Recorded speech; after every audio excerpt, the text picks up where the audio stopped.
ask me. That's not the starting point. Why don't you ask me what do I think of that? You have a lot of preconceived views of what you think I think. I agree with you. I think the displacement of hundreds of thousands of Palestinians in 1948 is the root cause of all of this. Well, you can thank the Arab Leagues for declaring war on the two-state solution. There are myriad people at fault in the next 70 years. We were ethnically cleansed from our land. It's not like Jewish people were ethnically cleansed from the land of Palestine. They colonized it from other people. But I'm actually discussing with him. I refuse to speak to genocide denier. I refuse to speak to genocide denier. She's not a genocide denier.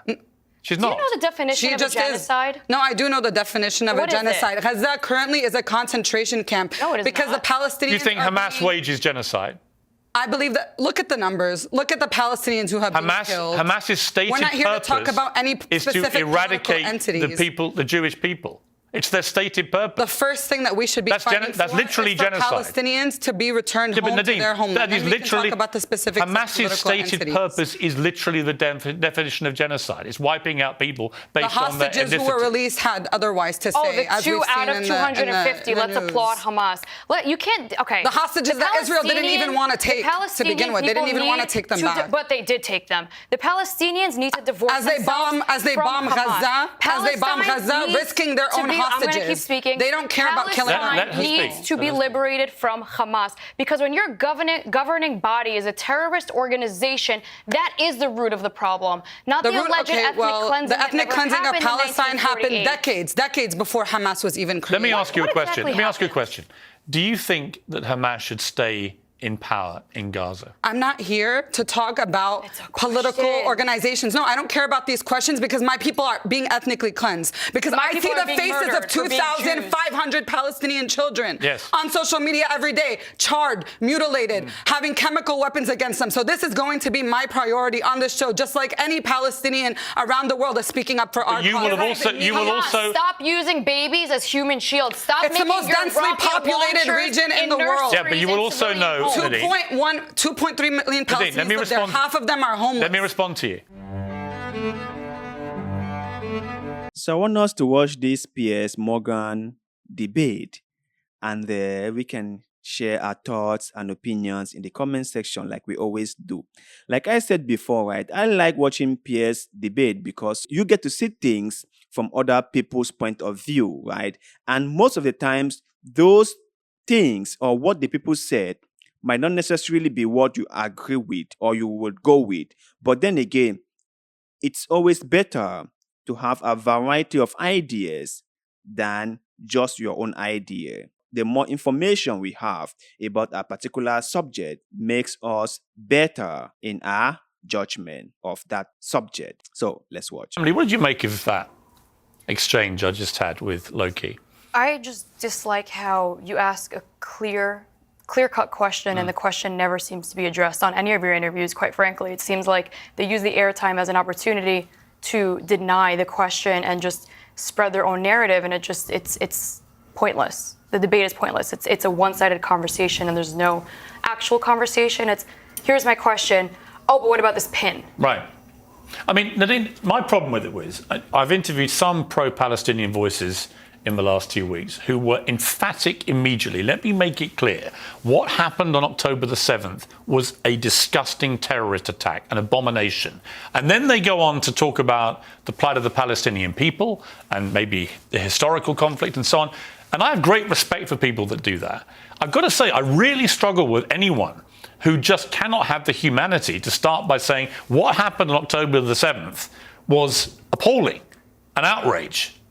Do you feel it was? I think Palestinians are tired of that being the starting point constantly, when right now there are 6,000 Palestinians who have been killed in Gaza, over 2,500 of them children, 33 mosques leveled, hospitals leveled. So we're tired of that being the main goal of the conversation. It's not the main goal. Part of it. It's the starting point of this war. Yeah, but hang on. It's the starting point of this war. It's not the main goal of what I want the conversation to be. The starting point was when 750,000 Palestinians were ethnically cleansed, were expelled from their homelands during the Nakba, which my grandparents fled Palestine because of the Nakba, because of the massacres and the rapes that they heard. So to me, that's the starting point. That's my experience. Let's go with that for a minute. Let's start with the Nakba, because the only Nakba is the part that people forget to address. 1948, after the partition plan, the Jewish state called in the Arabs to live prosperously and peacefully in the land. But what happened the very next day, not even 24 hours later, is the alleged Nakba, where the Arab leagues declared war on the Jewish state, that we just agreed to have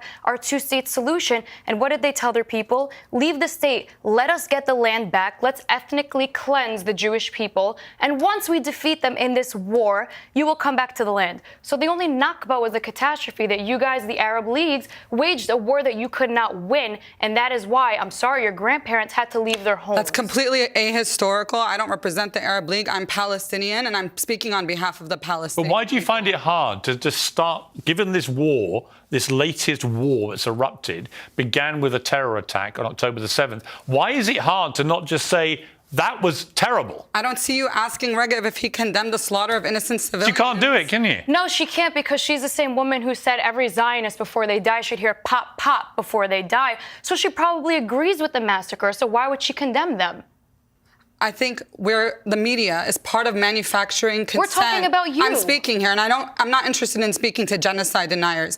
The media is manufacturing consent for genocide against the Palestinian people, just like they did with the lie of the weapons of mass destruction that was used to justify the murder of over 1 million Iraqis. And there's been many lies that have been repeated all over the news, including on your show, where CNN had to rescind, and even you said in subsequent interviews about the 40 beheaded babies. I haven't seen a single shred of evidence. I have not seen a single shred of evidence about these accusations coming out. I was actually deliberately misquoted. You raised an interesting point there about this issue of the beheaded babies from the October 7th terrorist attack. I was accused by Bassem Youssef of saying on air that 40 babies had been beheaded. I never said that. I said there were reports that 40 babies had been killed and that some had been beheaded. That appears to have been borne out by other reporting, but I haven't seen the full details of every single casualty, so I don't know for sure. I certainly never said 40 babies were beheaded, but that clip has gone around the world, and I've been bombarded with abuse based on an absolute lie. I don't see a big difference between saying 40 babies were beheaded versus maybe, 40 babies were killed, you don't think it was between 40 beheaded. and some? Because at the same, that's the lie that's being used to kill 6,000 Palestinians in Gaza right now. Okay, well, let me ask Emily. All right, let me ask Emily this question. I've asked Nadine, can she say she was horrified by what happened on October? She wasn't. And she will not say that, which I think is very disappointing. Would you, in return, when you look at what's been happening in Gaza in the last 2 weeks, do you find that appalling, that the loss of young lives, of babies, of children, of women, innocent people who had nothing to do with the terror attacks? Absolutely, 100%. Any death of innocent civilians should be condemned privately and publicly, and I cannot believe I have to say that. So yes, every children that is being collateral damage, every woman that's becoming collateral damage, my heart aches for them. Why can't you do that? I think we all agree that the loss of innocent life is sad, but I believe that the loss of innocent life wouldn't be an issue. It's okay when Israel it's the didn't Jews. ethnically cleanse Palestine to begin with in 1948. Well, they didn't, and that's that is the source of this. To me, I go to the source of the issue. But what happened on October 7th isn't the beginning of what Palestinians But had you asked me, okay, but Nadine, I understand that, right? When there is a problem like this, there are people who will never stand in the middle. Like, they have taken their own side and they will never move an inch to the middle, right? And that has always been the problem in the Middle East. Like, the two peoples who are in fighting each other, maybe for land or for whatever, they have serious hardliners among them who have stuck to their principle or who have stuck to their lines, and they are not willing to move a step to the middle, right? That's my point. Like, the Israelis would never, ever want to concede land to the Palestinians. The Palestinians, on the other hand, would never want to accept certain things that is being put to them. Nadine would not say she categorically condemned what Hamas did on the 7th of October. She won't say that. Now, she might has her own reason for not wanting to say that.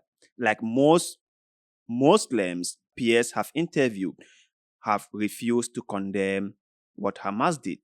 There are powers in play that can really affect change. And we, the people, are just like observers. We observe what is going on. And until those people who have the power to effect change start doing something, nothing will change. The reason why most Palestinians or most Arabs or Muslims will not want to condemn what Hamas did is because most Jewish people will not condemn what Israel has been doing. And Israel has been doing a lot of bad things to Palestinians in the West Bank and also in the Gaza Strip. Amnesty International has a huge file on all the human rights atrocities that the Israeli government have done to Palestinians living in the West Bank. And most too often, nothing is being done to Israel. They are never ever called to take responsibilities for their action. They have been given the green light to do whatever they want to do without no accountability or no consequences. And that is why most Muslims or Arabs will never condemn what Hamas did. Some would do, but most would not.